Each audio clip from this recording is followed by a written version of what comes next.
El domingo es un día que unifica a todos los venezolanos porque al final del día es una oportunidad que se nos abre y una oportunidad que va a exigir de nosotros un día, 24 horas, tal vez más, de resiliencia, de optimismo y de sobrepasar los obstáculos que nos colocan. Un día que nos va a dar la oportunidad de que con su voto pueda abrir la llave de la democracia y la libertad. Okay, estamos obligados nosotros a mantenernos en unidad por el desafío que vamos a enfrentar en lo político, en lo económico, en lo social. No es una coyuntura electoral distinta a esta, es una coyuntura mucho más grande que nos supera, que tiene que ver con un proceso de transición que podamos nosotros enfrentar y que nos obliga a estar amalgamados sobre los liderazgos, en este caso de María Corina Machado, por supuesto, y el propio presidente electo en ese momento, que estaremos hablando en este escenario de Edmundo González. No sé cómo dormirá, no sé si tiene conciencia incluso. De verdad que yo deseo que la tenga, porque cuando la tienes es más fácil que tomes decisiones correctas y acertadas en procura del bienestar de toda una sociedad. De verdad que yo quisiera que Dios le pudiera brindar sabiduría a todos ellos en este momento para tomar la decisión, pues ya el pueblo tomó una decisión. Tenemos como invitado a Freddy Superlano, quien es político, educador e ingeniero en sistemas, líder de las fuerzas de la democracia, de la plataforma unitaria. Superlano comenzó su carrera política como secretario juvenil en Acción Democrática, más tarde se unió a Voluntad Popular, donde ha ocupado diversos cargos, como diputado a la Asamblea Nacional de Venezuela, que fue electa en 2015, en donde fue presidente de la Comisión Permanente de Contraloría de la Asamblea Nacional hasta el 1 de diciembre de 2019. En 2021 fue candidato a la gobernación de Barinas, pero fue inhabilitado por el Tribunal Supremo de Justicia del régimen ante el conteo final de votos. Así que yo quiero darle la bienvenida a Freddy. Gracias por acompañarme, Freddy. ¿Cómo estás? No, gracias a ti, Ricardo, no, y a toda tu audiencia por permitirme dirigirme a ustedes el día de hoy, a escasas horas del evento electoral.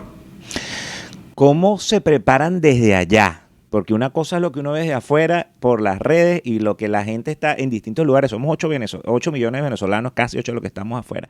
¿Cómo se preparan por allá? Hay tensión, yo sé que quizás nerviosismo, tensión, incertidumbre, pero yo siempre le estoy diciendo a la gente, vamos a bajar los niveles de nerviosismo porque el día se acerca y hay que estar preparados con calma. Pero hoy deportaron a estos diputados o a estos líderes españoles que iban a Venezuela a observar. Entonces, primero que me digas cómo se preparan y cómo reciben este tipo de acciones. Hasta ahora todos los obstáculos la mayoría, creo yo, no se han superado. Sí, no, yo creo que lo primero que hay que resaltar, Ricardo, es que llegar hasta aquí era algo por muchas personas poco pensado. Muy pocas personas imaginaban que pudiéramos llegar hasta pocos días del evento electoral, ¿no? Y creo que eso es un elemento importantísimo, desde que venimos nosotros hablando de primarias, todo lo que fue este proceso, la candidatura de María Corina Machado, la manera como se lo obstaculizó desde un principio, el no permitir la inscripción de Corina Lloris, el no permitir que hiciéramos candidatos por la tarjeta de la unidad, el número de las postulaciones, después la candidatura accidental en su momento de Edmundo González, luego la candidatura de Edmundo González ratificada por todos los factores democráticos, todo lo que resultó ser una campaña de 21 días llena de desafíos, y bueno, ya hoy en un proceso de instalación de mesas ante el Consejo Nacional Electoral y por supuesto ya en las vísperas de lo que es un proceso electoral inédito en el país. Y si tú me preguntas a mí cómo nos preparamos, con mucha templanza ante las situaciones que se nos van a presentar, con mucho foco ante lo que vamos a tener por delante ese día, pero sobre todo una palabra que para nosotros ha sido determinante todo este tiempo, que es organización. Hoy todos los factores democráticos, los que apoyan la candidatura de Edmundo González, tienen presencia en todas las mesas, en todos los centros de votación del país, cosa que también se creía imposible, cosa que no puede decirte tampoco el oficialismo el día de hoy. Hoy toda nuestra batería de testigos, todas las personas que están en los centros, optimistas, confiados en la victoria, pero no, sin embargo, pero no triunfalistas. Hoy una sociedad que está esperando que simplemente abran los centros de votación para acudir en ellos. Creo que no habíamos tenido nosotros un mejor momento, no hemos tenido un momento tan óptimo como el que tenemos el día de hoy. También están las amenazas, por supuesto. Si lo que estamos enfrentando lo hemos caracterizado muchas veces como totalitarismo, autocracia, dictadura, para ustedes contar, ¿no? Y creo que lo que veamos hoy de los diputados que tú reseñabas al principio, pues tiene que ver con las características de lo que esto significa. Y como bien tú le decías, te lo dice una persona que no es que se lo han contado, yo gané una gobernación. O sea, no es que no me dejaron participar, yo gané la gobernación. Y luego de ganarla, el Tribunal Supremo de Justicia nos inhabilita. Pero lo que no pudieron inhabilitar Ricardo, es que nosotros pues ganáramos y lo pudiéramos demostrar. Lo que no pudieron inhabilitar fue la voluntad de cambio de la gente. Y esa situación se repite hoy en día en Venezuela, con un liderazgo que sin duda alguna ha desbordado por todo el país, que es el de María Corina Machado, y una candidatura como la de Edmundo González, que le ha hablado con mucha claridad al país, que le ha dicho, mira, nosotros venimos a un proceso de transición, no creemos que tiene que haber persecución, simplemente debemos reinstitucionalizar el país. Y bueno, ese ha sido nuestro mensaje. Mensajes como el de ayer en la ciudad de Caracas en nuestro cierre de campaña, mensajes como lo hemos tenido en cada uno de los estados de manera masiva, espontánea. Quizás lo más importante, una campaña sin propaganda. Tú no viste un pendón, no viste una valla de Edmundo González en todo el país, volantes muy difíciles de llegar. Todas aquellas personas que tenían intenciones de colaborar fueron perseguidas. Aquel que tenía un puesto de empanadas y nos brindaba su techo, su abrigo, pues también era perseguido. No existían autobuses para movilizar en las actividades que hacíamos en cada estado. No hubo tarimas, no hubo sonido. Hubo mucho amedrentamiento, mucha persecución todavía existente hasta ahora. Y aún así, la gente... ¿Estás ahí, Freddy? ¿Me escuchas? Sí, aquí sigo. Sí, te entró una llamada a lo mejor, pero aquí estás otra vez, aquí está. Ajá. Sí, sí, sí, se congeló la imagen mía o no. Aquí, Sí, sí, no, pero ahí está. sí. No, bueno, y quería preguntarte, vinculado con esto de esta deportación, eh, ¿tú crees que eso puede incidir em, sobre, sobre lo que va a ocurrir el domingo? Porque ¿crees que va a ser suficiente los testigos de las fuerzas de la democracia, de la plataforma unitaria, más, y bueno, y los que solo los que se han permitido acceder de la comunidad internacional para observar, porque los que han sido invitados por la oposición, bueno, han sido rechazados? Sí, yo creo que es lo que busca precisamente el régimen. El régimen busca amedrentar y desmovilizar. El régimen busca desesperanzar, sobre todo. Hay mucha gente que te dice, mira, vale, es que no van a reconocer, es que tal cosa. Y yo le he dicho con mucha insistencia, pero es lo que ellos tienen que decir Ujú. también. Dime tú, después de todo lo que esto significó en 25 años, ¿qué otro narrativo o discurso tendría? Es decir, ellos manifiestan una y otra vez, mira, aquí va a existir una guerra civil, lo han dicho, aquí va a existir un baño de sangre que nosotros no vamos a entregar, pero entonces no hubiesen hecho la elección como tal, ¿no? Y han tratado entonces de cuidar de alguna forma, no hubiesen dejado que la candidatura de Mundo González continuara, que la tarjeta de la unidad se mantuviera, que tuviésemos testigos acreditados en todas las mesas en el país, ¿no? Que los miembros de mesas sorteados, en su gran mayoría, pues sin duda alguna simpatizantes con el cambio político en Venezuela. Entonces, también hay un discurso ahí entre líneas, bueno, que nos permite a nosotros seguir avanzando en medio de la dificultad. Nosotros tenemos que hacer lo que nos corresponde como ciudadanos. Y nosotros, los que actuamos en la parte política, pues tenemos que brindar la organicidad al proceso, a nuestros militantes, a nuestro personal de testigos, para que haga la mejor tarea posible dentro de ese mar de incertidumbre, pero sobre todo con la certeza de hacer un trabajo que esté consustanciado con la gente y con su apoyo. Por eso es tan importante que la gente vote de manera masiva. No hay un antídoto más grande que esto. Y yo quiero Ujú. aprovechar la oportunidad, Ricardo, si hay alguna cosa que se ha determinado en este sistema electoral, que aquellos que lo representan, pues por supuesto no podemos confiar por el sistema en sí. Uno es que el voto es secreto, ¿no? Es mentira, nunca Importantísimo. se ha demostrado que la gente sepa por quién usted vota. Dos, que lo que se emite allí, el voto que se deposita allí, es lo que se emite. Te lo digo yo que lo pude demostrar. O sea, no te lo está diciendo una persona que es que se lo han contado. Bueno, hay que seguramente nosotros pues tener el gobierno pues también ha aprendido en todo esto, va a tratar de evitar cosas que nosotros pudimos hacer en Barinas en su momento. Pero Ujú. pudimos demostrar que es así.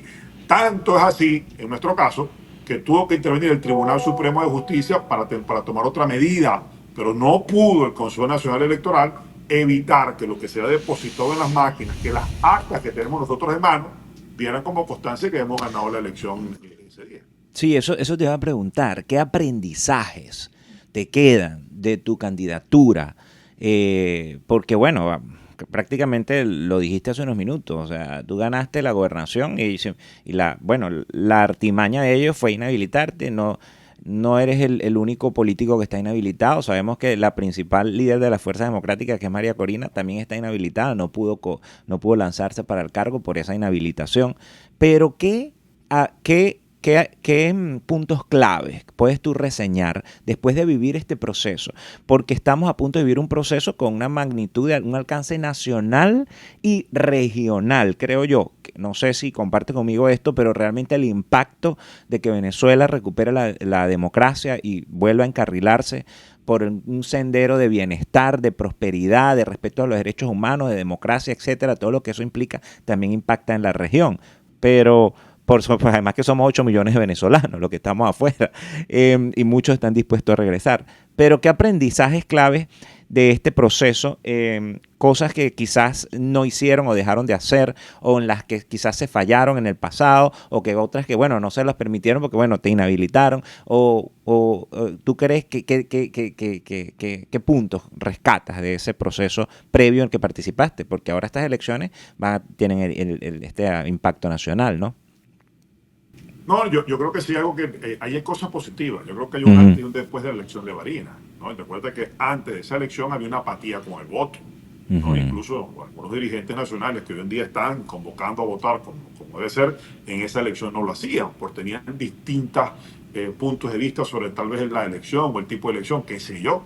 Sin embargo, lo que se pudo demostrar en esa elección fueron dos cosas importantes. Uno, que el voto tiene mucha fortaleza cuando el ciudadano lo ejerce con determinación, pero cuando también tiene una dirigencia política capaz de defenderlo, como fue nuestro caso. Cosa que hoy en día pasa, inclusive de manera más exponencial. Hay mayor intención de ir a votar que la que existió en esa fecha, y el liderazgo, en este caso de María Corina Machado, pues está enormemente conectado, consustanciado con la realidad y sobre todo comprometido con el cambio político, y eso es Ujú. importante. Yo creo que la fortaleza que tiene también este proceso y lo que nos ha permitido llevar hasta acá es la unificación en la dirección del liderazgo político en el país.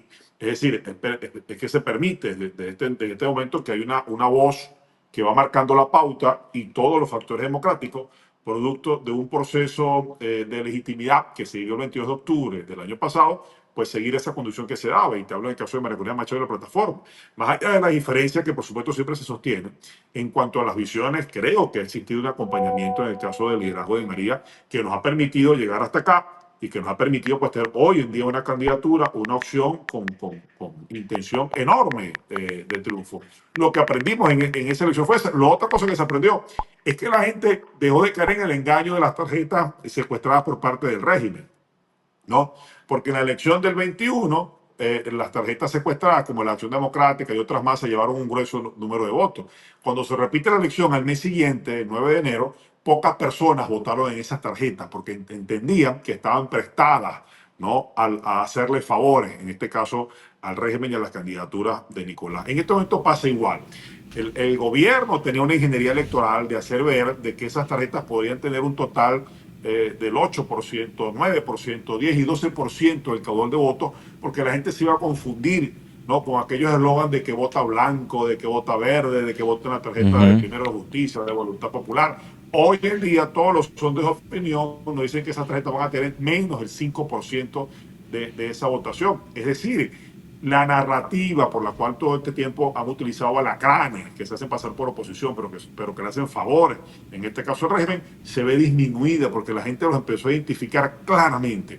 Hay gente que dice, mira, que el país se polarizó mucho más. Es verdad, está mucho más polarizado entre aquellos que quieren construir un cambio político de verdad y aquellos que se resisten a hacerlo, como el caso de las minorías que apoyan a Nicolás.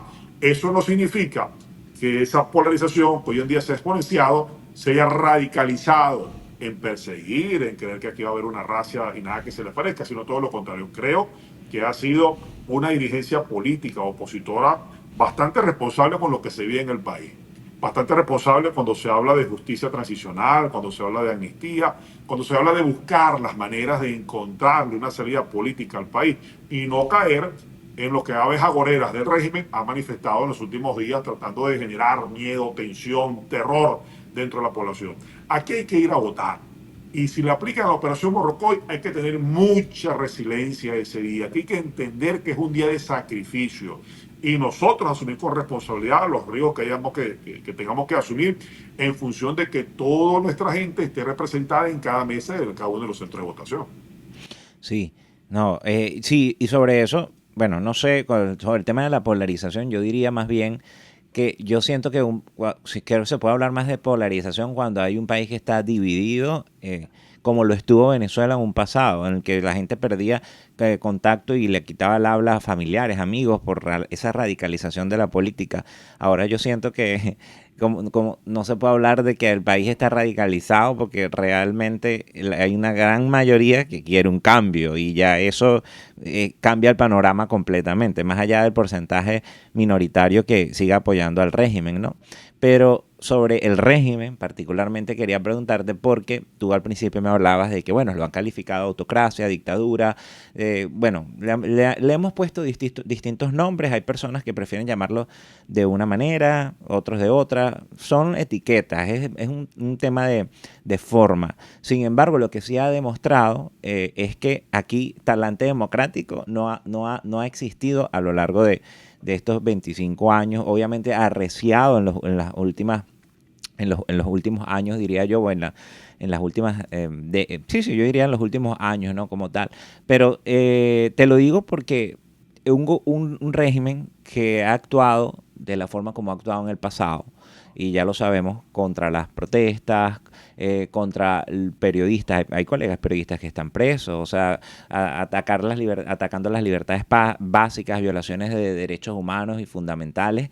Bueno, líderes de la misma fuerzas democráticas detenidos, represión, todo el mundo que apoya a María Corina, pues bueno, tiene un castigo como para decir, bueno, si tú apoyas a María Corina te voy a castigar también.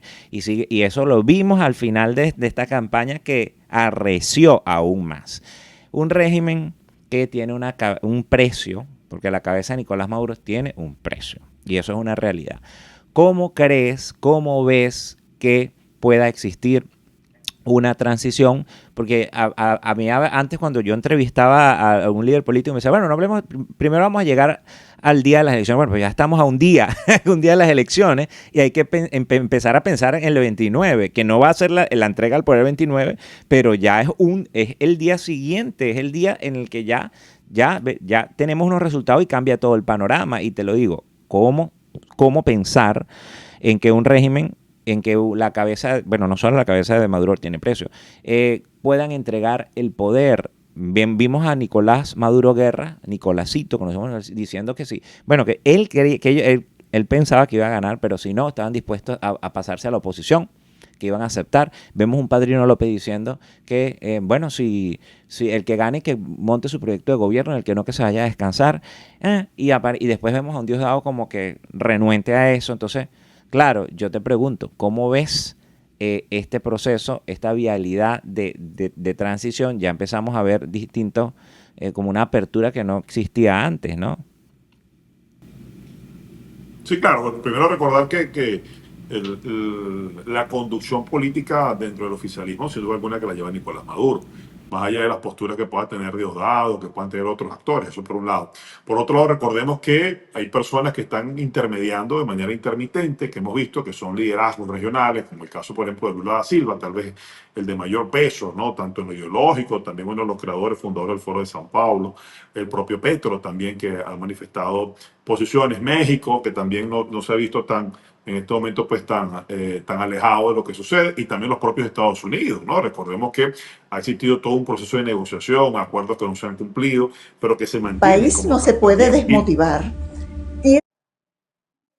Y entendemos también de que hay un lapso desde el momento en que se gana la elección hasta la entrega, como lo establece la Constitución, ¿no? Donde también en ese lapso pues, puede haber cualquier proceso de negociación también. Yo creo que esto va a estar presente. Si estuviésemos en un proceso constitucional, en un país democrático, en una elección convencional, no estaríamos hablando de esto. Estaremos hablando simplemente, bueno, cuándo se va a hacer la toma de posesión de Edmundo González, quiénes son los presidentes que van a venir a esa toma de posesión. No estaríamos hablando, mira, pero tenemos todavía todos los poderes secuestrados que son manejados por una cúpula política del partido oficialista, no nos van a reconocer, qué sé yo, todo este tipo de cosas. Lo vimos en el año 2015. Ganamos la Asamblea Nacional y vimos entonces cómo el Tribunal Supremo de Justicia, en menos de un mes de que la Asamblea asumía, le estaba quitando competencias y dejándole desconocer unos diputados por el Estado de Amazonas, Estado que dejó sin representación política en la Asamblea Nacional de manera inconstitucional durante todo ese periodo de la Asamblea. Bueno, eso se puede vivir en este momento. Lo decía uno de sus actores. No Ujú. tenemos tantos gobernadores, tenemos tantos poderes. Bueno, seguramente, ¿no? Eso puede suceder, pero hoy el primer paso, sin duda alguna, es ganar, y no ganar por ganar, ganar de manera contundente, hacer respetar esa victoria, ¿no? Que sea evidente, como ya lo es antes del mismo día de la elección, y por supuesto lo otro es un proceso que se va construyendo, donde así como algunos de ellos han manifestado, mira, vale, nosotros pasaremos a la oposición y pasaremos entre estas características, tratando de mantener su talante característico de ellos, ¿no? De arrebatar siempre. Hay otros que han dicho, mira, vale, bueno, esto es democracia, ¿no? Entre comillas, sabemos que no lo hay, tenemos una crisis institucional en el país que nos ha llevado a la mayor de las crisis en el planeta en los últimos años, como tú lo has dicho ya en otras oportunidades, bueno, un éxodo de más de 7.7 millones de venezolanos. Pero lo primero, ganar, y bueno, ya también, así nosotros hemos tenido algunas posturas enviando mensajes. Yo creo que el propio Mundo González lo ha dicho en sus intervenciones, bien claras, transparentes, ¿no? Como deben ser. Yo creo mucho en que la Divina Providencia configuró todo este proceso, ¿no? En el tener un liderazgo irreverente que irrumpe, ¿no? Pero que también esperanza a la sociedad, al ciudadano, como el caso de María Corina. Bueno, consustanciado con un liderazgo que tiene algunas capacidades también, bueno, para generar algunos puentes de entendimiento que nos puedan llevar a un proceso de transición donde, bueno, salgamos una vez por todo este marasmo que estamos nosotros en este momento. ¿Quién va a estar en el medio de ese puente? ¿Con quién crees tú que a quién le va a tocar abrir esa conversación inicial en dado caso que Maduro acepte conversar? Eso se lo han planteado, o sea, en principio. Esos son escenarios, eso va a depender mucho de cómo se planteen las cosas el mismo 28, ¿no? De la manera como ellos reconozcan o no la victoria popular que se siente y que se percibe en las calles. De nuestro lado, pues tenemos un liderazgo ya muy definido, ¿no? Ya tendríamos un presidente electo que tendría la primera responsabilidad constitucional incluso para hacer esa tarea, seguramente con una cantidad de personas que han trabajado todo este tiempo, han desarrollado cualquier tipo de tesis sobre transición y todo lo demás. Bueno, será el momento de ponerlo en práctica y tenemos unos meses ahí. Y como también te lo digo, hay actores internacionales de la región que pudieran acompañar también ese proceso, ¿no? Que se han visto, bueno, con la intención de prestarse para que destrabar la situación política en Venezuela y pudiéramos nosotros avanzar a una reinstitucionalización del país en los próximos meses, en los próximos años. Sí, y sobre el tema de ganar, yo creo que, bueno, y porque tú estuviste también en ese proceso electoral como gobernador previo, pero particularmente la gente se preguntaba, la gente hacía esta mañana cuando las irregularidades con los testigos y todo, después nos enteramos que realmente fue una minoría, pero el impacto mediático, ahorita con las redes sociales todo el mundo se manda todo, ¿no? Entonces es como que, bueno, me llegó esto, no, me imagino que la intención era como que causar inseguridad en la gente y desmotivar, pero yo veo que eso no ha ocurrido, ahora se está reforzando que fue un porcentaje bien pequeño, de hecho Delsa Solórzano lo dijo, un 1% de incidencia, pero realmente las denuncias se ven por todos lados y yo creo que esto es muestra de que la gente está activa, que la gente está ahora con un teléfono grabando donde hay lo más mínimo para reportar y el fraude, en todo caso, yo digo, bueno, si Nicolás Maduro está dispuesto a sentarse, a hablar, que porque es que María Corina ha dicho que la única forma en que Maduro gane es con un fraude monumental.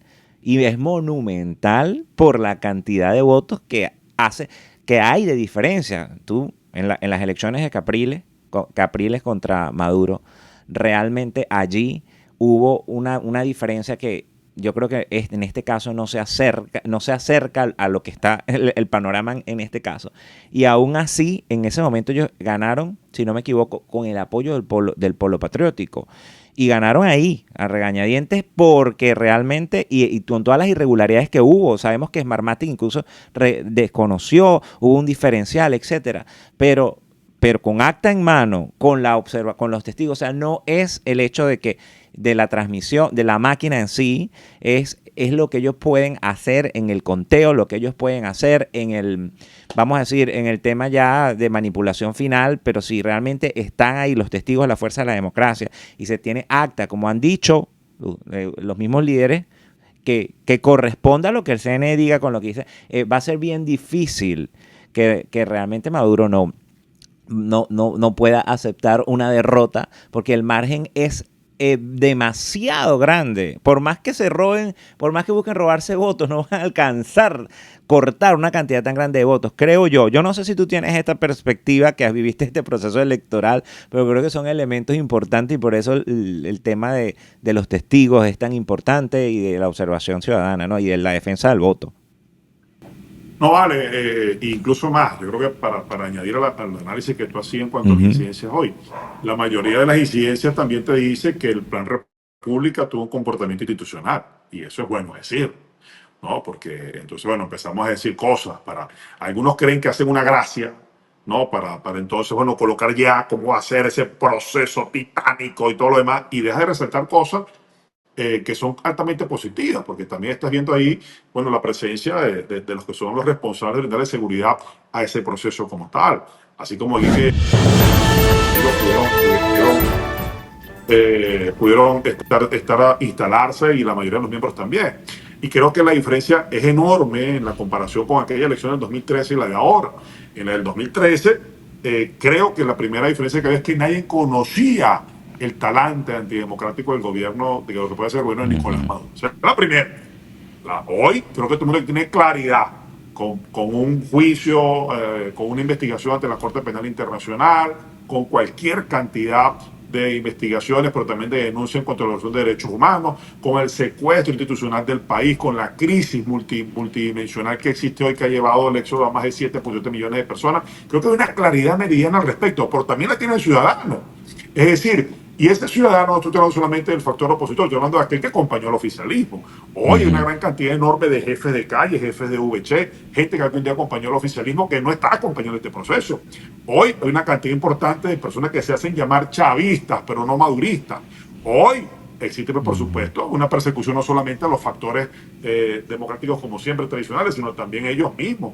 No se atreven a decirlo, pero sabemos que existe. Hoy hay una tensión no solamente en la ciudadanía sobre cómo hacer pasar ya la elección, sino también dentro de las propias filas de ese archipiélago de dirigentes que tiene el oficialismo. Entonces la situación también es mucho más compleja, porque también entiende la contundencia con que la gente se quiere expresar. Todos los sondeos de opinión ya sabemos lo que dice, no puedo decir nada al día de hoy y que pueda ser utilizado para alguna medida en mi contra, entiendo que estoy acá en el país, pero Ujú. todo el mundo sabe lo que hoy en día opina el venezolano, y que la intención del voto hoy es superior a la intención de voto que también existía en el año 2013, porque También. también hay un Ujú. hastio, cansancio, la gente se hartó del modelo y quiere expresarlo. Lo que yo he podido testiguar, evidenciar en los últimos meses, es algo que te impresiona, es algo que te pone los pelos de punta, algo que te llena de esperanza, de optimismo. Ah, bueno, es verdad que estamos enfrentando, bueno, lo que ustedes ya saben, personas, bueno, que aquí se han denunciado casas de tortura, aquí se han denunciado centros de tortura, aquí se han denunciado desapariciones forzosas, ilegales, todo eso, contra eso se lucha, sin hablar de Ujú. todo el aparataje del oficialismo. Ayer yo podía evidenciar la movilización que hacían de todo el país, de la ciudad de Caracas, el oficialismo, con todos los recursos del Estado, sin un CNE que haga una investigación al respecto de dónde salen, pero una persecución con la que vende empanadas y le da una empanada al equipo de María Corina cuando se para a saludar. Bueno, ante eso se lucha, pero ante eso también hay una realidad hoy en día que nos supera a todos nosotros, que es la presencia de la gente, de la ciudadanía, al fragor de un cambio político que la gente desea, añora y aspira. Esa es hoy nuestra mayor fortaleza. Esa, y que como nunca antes habíamos estado organizados. Hoy lo que hay que también confiar en nuestra gente, confiar también en el ciudadano, y confiar en que 25 años nos han servido para prepararnos para tener un día de mayor resistencia ciudadana ante los arrebatos, por supuesto, de este modelo político que gobierna en Venezuela. Sí, no, y sin duda alguna una oportunidad única, Freddy, que conversaba con otros invitados que tenía, y ese realmente es una oportunidad única con este panorama como el que estamos viviendo. Y yo sé que muchas personas se preguntan, ¿va a haber justicia transicional? Mencionaba la justicia transicional hace unos minutos, nosotros recordamos a nuestros héroes sin capa. Yo no olvido eso. Yo no olvido los que cayeron en protestas. Yo no olvido realmente, pero es difícil, ¿no? Hablar de justicia transicional si realmente no ocurre primero una transición. Entonces tiene que ocurrir la transición, ¿no? No, y en ese sentido yo creo que esta es la oportunidad única y aunque a veces, insisto, y no sé cuál es tu perspectiva sobre eso, pero a veces uno también se pregunta, ¿dormirá tranquilo Maduro sabiendo todo lo que, todo el desastre que tiene encima, humanitario, realmente? Entonces, y está dispuesto a pagar el precio de eso, realmente. Va a haber impunidad, va a ser posible la justicia transicional. Eso te quiero preguntar, tu perspectiva de Bueno, la pues, yo no justicia sé, transicional. no, no sé cómo dormirá, no sé si tiene conciencia incluso. De verdad que yo deseo que la tenga, porque cuando la tienes es más fácil que tomes decisiones correctas y acertadas en procura del bienestar de toda una sociedad. Uh-huh. De verdad que yo quisiera que Dios le pudiera brindar sabiduría a todos ellos en este momento para tomar la decisión, pues ya el pueblo tomó una decisión, que hay cambio Uh-huh. político del país, y eso es inevitable. Mira, pocas horas de la fecha de la elección, eso es inevitable que suceda. Ahora bien, lo otro tiene que suceder el primer hecho. El primer hecho para una transición que está como es ganar una elección, ¿no? Sí, Es que se claro. dé esa elección. Y Claro. que esa elección a lo mejor tenga unas características como algunos lo han manifestado. Bueno, no reconocerán, la van a arrebatar, lo que tú quieras, lo que es que no la van a ganar.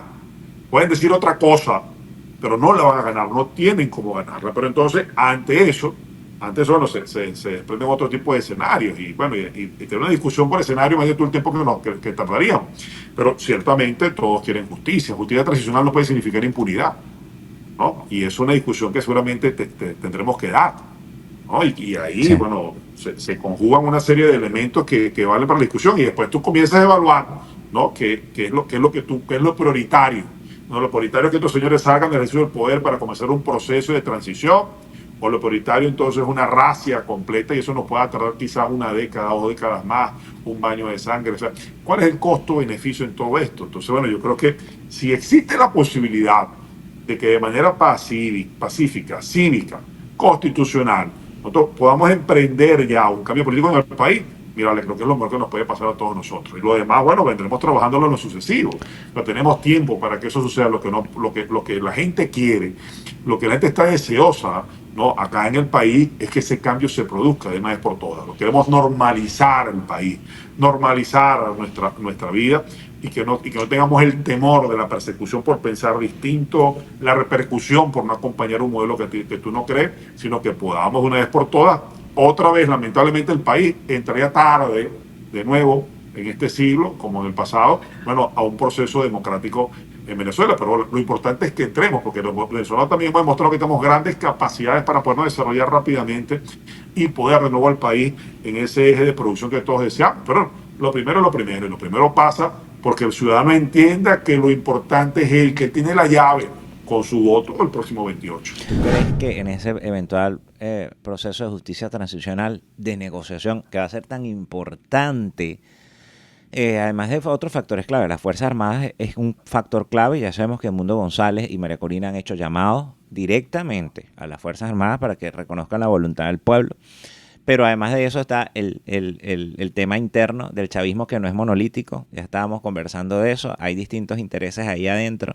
Entonces no es tan fácil eso de negociar algo para todos, lo mismo para todos, ¿no? Y yo creo que en el caso de Nicolás Maduro, como estabas comentando tú, que es la cabeza que tiene que responder bueno, no es que no hayan otros también. Diosdado Cabello, el segundo al mando del PSV, por ejemplo, y hay muchas cosas que recaen también sobre él y estamos claros en eso. Pero ¿tú crees que la unidad, que las fuerzas de la democracia van a poder cumplir con el reto de seguir unidos y para poder tomar estas decisiones post elecciones? Porque yo te digo, yo estoy sorprendido de la forma como las fuerzas de la democracia se han unido y esta unidad se ha convertido realmente en una unidad, a pesar de que yo lo sé, que ahí que todo el mundo piensa diferente, cada quien tiene una idea distinta quizás de país, no, hay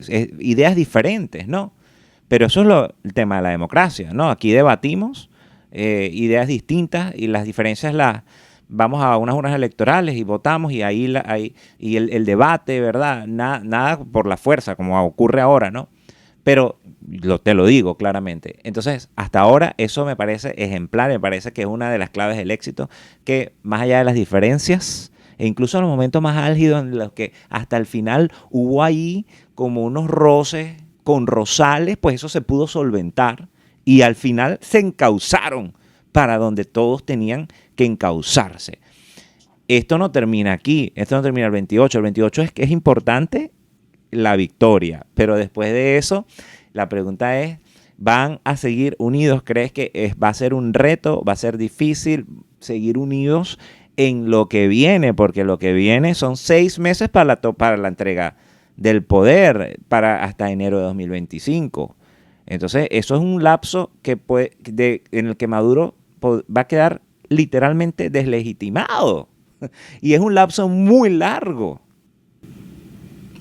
Bueno, pero yo creo que nosotros estamos obligados a mantener la unidad, ¿no? Porque, Uh-huh. y no solamente pensando en lo electoral, la unidad no puede estar Exacto. configurada única y exclusivamente para eventos Sí. electorales, ¿no? Yo voy a unificar alrededor de una tarjeta, de unas candidaturas. No, para lo que tú decías, para consolidar un proceso de transición hace falta la unidad. Y la Uh-huh. unidad tiene que ver con una dirección y unidad de mando en este caso.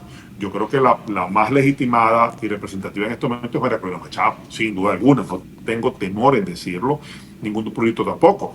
Y por supuesto el Mundo González, quien tendría pues ya el reconocimiento, ¿no? Y por supuesto es el barniz institucional que también hace falta, ¿no? También reconocimiento internacional y todo esto. Y por supuesto todos los factores tienen que amalgamarse alrededor de ese proceso como tal para acompañarlo, porque va a ser muy complejo. Porque las realidades no son solamente políticas, también son económicas, ¿no? Las Uh-huh. respuestas que hay que dar al respecto, ¿no? ¿Cómo vas tú a enfrentar el tema económico, el desafío económico que significa en Venezuela con las leyes que tienes que seguir, ley contra el bloqueo, ley contra la guerra, no sé qué cosa, ley contra todo esto? Tienes que buscar maneras, mecanismos también con una Asamblea Nacional que va a tener en contra, ¿no? Con todos los poderes en contra, ¿no? Todo un proceso, todo una selva en el que estamos nosotros, toda una fauna en el que estamos nosotros involucrados y la manera de poder, ¿no? Pasar esos obstáculos como lo hemos hecho nosotros desde el año pasado cuando pudimos construir una primaria, amalgamarnos alrededor de una candidatura, de un liderazgo. No solamente se escogió una candidatura, como yo lo decía, aquí no solamente vamos a escoger un candidato, tal vez quien se escoja de candidato no puede ser candidato y presidente en el próximo proceso, ¿no? Y así, y tiempo nos dio la razón, pero si estaremos dirigiendo a la persona que vaya a liderar. Y este proceso lo ha liderado María Corina con mucha más flexibilidad de lo que muchos pensaban. Estamos obligados nosotros a mantenernos en unidad por el desafío que vamos a enfrentar en lo político, en lo económico, en lo social. No es una coyuntura electoral distinta a esta, es una coyuntura mucho más grande que nos supera, que tiene que ver, bueno, con un proceso de transición que podamos nosotros enfrentar y que nos obliga a estar amalgamados sobre los liderazgos, en este caso de María Corina Machado, por supuesto, y el propio presidente electo en ese momento, que estaremos hablando en este escenario de el Mundo González. Entonces, eso nos obligaría a darle tranquilidad, certeza al ciudadano y, por supuesto, incluso a los que pasarían a ser oposición también, ¿no? Porque también a ellos hay que decir, mira, vale, este país al final del día es de todo. La situación en la que estamos no nos conviene a ninguno de los factores políticos. Tenemos que buscar la manera de cómo nosotros podemos darle viabilidad Uh-huh. a una transición en Venezuela. Bueno, entonces, para eso hay que tener una cohesión alrededor de una propuesta, de una idea. Yo no sé si Nicolás pueda sostenerse hasta el 10 de enero, ¿no? Pero lo que sí creo que en el caso, por supuesto, entre los que tiene el mejor de los casos, de que reconozcan su derrota, de que entiendan que pasan a los factores a hacer oposición, bueno, seguramente las comisiones de enlace y todo lo demás comenzará ya a transitar, a andar. Es necesario, ¿no? Por el bien del país. Pero ojalá esa sea la discusión que estemos dando, Ricardo, en las próximas 48, 72 horas. Ojalá sea esa la discusión que se dé en el país y no que sea otra, ¿no? Sí. En la hecatombe que ellos han manifestado, en lo que significaría, ¿no? El pandemonium, ¿no? Que se vendría, sino ojalá sea esta, ojalá nosotros pues tengamos la oportunidad de una vez por todas civilizar la discusión política en Venezuela y poder tener el día de mañana instituciones fuertes que puedan regular el Estado de Derecho venezolano, cosa que hoy en día es inexistente. Para finalizar, quiero que le mandes un mensaje a los venezolanos. Es un momento histórico. Quiero que te dirijas a los venezolanos y que ¿Cuál es el mensaje pues que tienes para los que están afuera como para los que están adentro?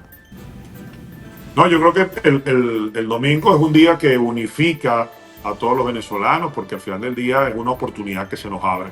Y una oportunidad que va a exigir de nosotros un día, 24 horas, tal vez más, de resiliencia, de optimismo y de sobrepasar los obstáculos que nos colocan. Un día que nos va a dar la oportunidad de que con su voto pueda abrir la llave de la democracia y la libertad a este país. Así que bueno, 25 años no se dicen fácil. Todo lo que ha pasado es un cuarto de siglo.